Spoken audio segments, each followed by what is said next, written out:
Colin McGuigan, IFLTV. You've come off that stage looking like Beterbiev's gardener, Edward. Talk to me about that. Listen, I'll tell you something now. If he wants it, Beterbiev. Who's Beterbiev? What's he ever done? What's he think? He's a big puncher or something? You know, I didn't move. I was cool as a cucumber up there. My bum was not squeaking much. To be fair, Fraser Clark went to me, don't ask for me to back you up. He went, I'm doing the offs. I told him, behave yourself, Joe. Yeah, now Frank's my mate. He put him in check. Frank, in terms of Beterbiev Bivol, I'll ask you first because you'll give me an opinion, whereas Eddie will just tell me his guy Bivol's going to win. Does Bivol have a significant chance against Beterbiev on Saturday night? Of course he does. Come on, Cole. Listen, let me tell you, boxing, you just flown if, in bo- the worst if questions boxing was all about who's the biggest punchers, you wouldn't need judges.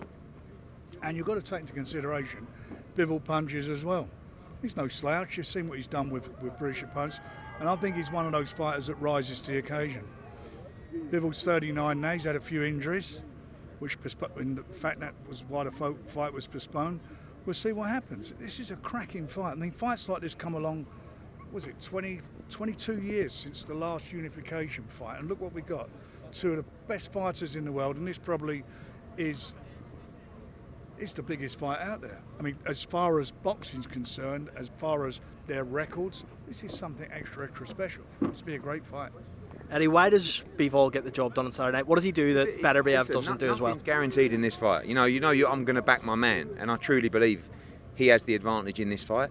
But it is a very difficult fight. I can't sit here and say to you, "Oh, we win on Saturday night." But I believe we're going to do the business. But this is a very difficult fight. As I said up there, there's only one person in the world that can beat Artur Beterbiev, and it's Dmitry Bivol. Can I just say one thing?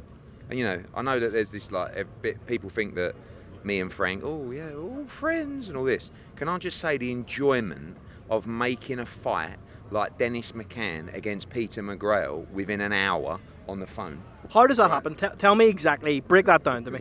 It's really simple because first of all, we got an understanding. We all know each other now, and say how it is most of the time Eddie speaks with George. They've got the relationship. They've got a great relationship, and I like to feel we have as well. But because we're sensible. It's a fight that it was ordered by the bull, but it was easy to do. We didn't have to worry about going to purse bids. We went ahead and made the fight because it's a fight that is meaningful.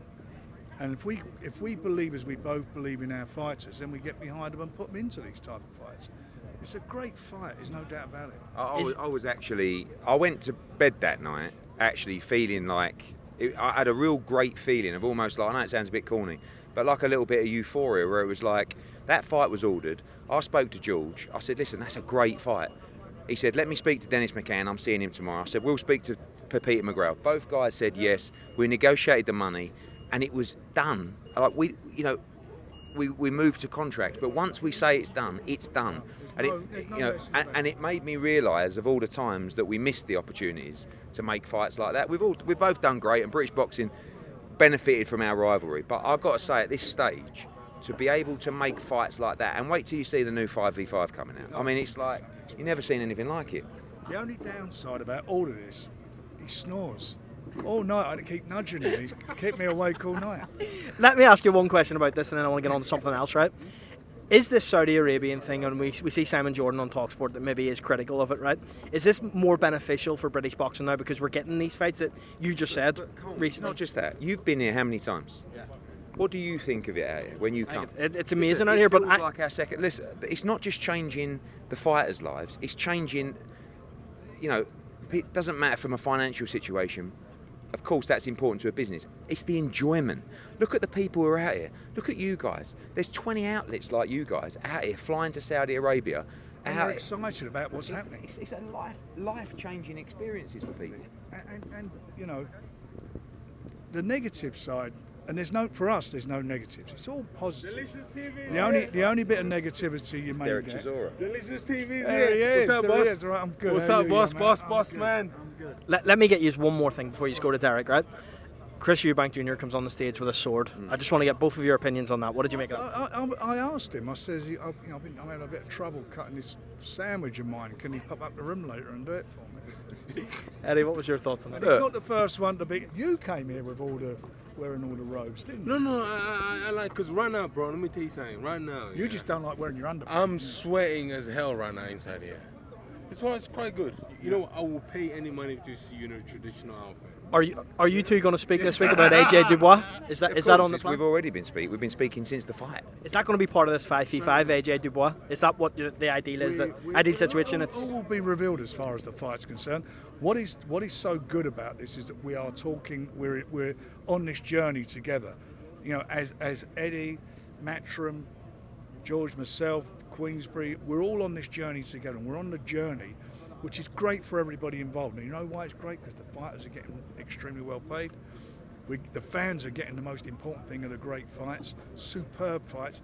I mean, this year's been an unbelievable time for boxing. No doubt here and in the UK. Some great fights in the UK. And the catalyst for it has been the Riyadh season. And, you know, from my perspective, I'm like the old geezer out of everybody here, but from my perspective, it's never been so exciting. And what is so... I don't look back, you know, what things you didn't do, you know, what didn't happen in the past and that. But I actually do regret that we didn't do this years ago, because we're like-minded, we want to make things happen, we've got passion for the sport, we're heavily involved and support our respective fighters, we believe in them, we invest in it, we invest in the sport ourselves, our money, our time, bringing people through, and it's been brilliant. I mean, what has been a downside? A couple of people come along, took that, you know, there's a couple of seats weren't sold up the top there. This was played down. You pay your tickets to come and watch a fight. And have you seen good fights? Truthfully, have you seen good fights this year? Yes. Great fights, Feel like I'm in a absolutely dream. I don't want superb to wake fights. up. What's the fight that you both look at that years ago you wish you had made if you had been on this level? Frank, I'll go to you first. I wish we'd have made AJ and Tyson. Is that still makeable though at this point? Well, we'll see what happens. But that, you know, you asked me from years ago. That's the one for the future. We'll see what happens. There's a lot going on in the next 6 months in heavyweight division. It's a sexy division. Everybody's jostling to get a position. You know, there's going to be unification. Another three belts are going to be on the line. After that, what the governing body's going to do? You know, Derek's just come through at a win. He's got himself back, well and truly back in the swing again. All these guys are going to be in a fight with Fabio and with Fraser. All these fellas will be looking to try and get a position for when the big fights are, you know, the big fights of this moment are out of the way, because they can see there's an opportunity to fight for a vacant title, maybe a mandatory defence. That's what they'll all be doing. What about you, Eddie? What's the one fight you wish you had made with Frank? Obviously that one, but there's loads of fights. I mean, you know, there was that moment where we were putting out, you know, posters. They were actually really good fights. It was like 5v5 back then. Yeah. But we got there in the end, and now we're going to go from strength to strength. The next 5v5 will be on another level to the one we just did, and hopefully we win this time. Appreciate your time, guys.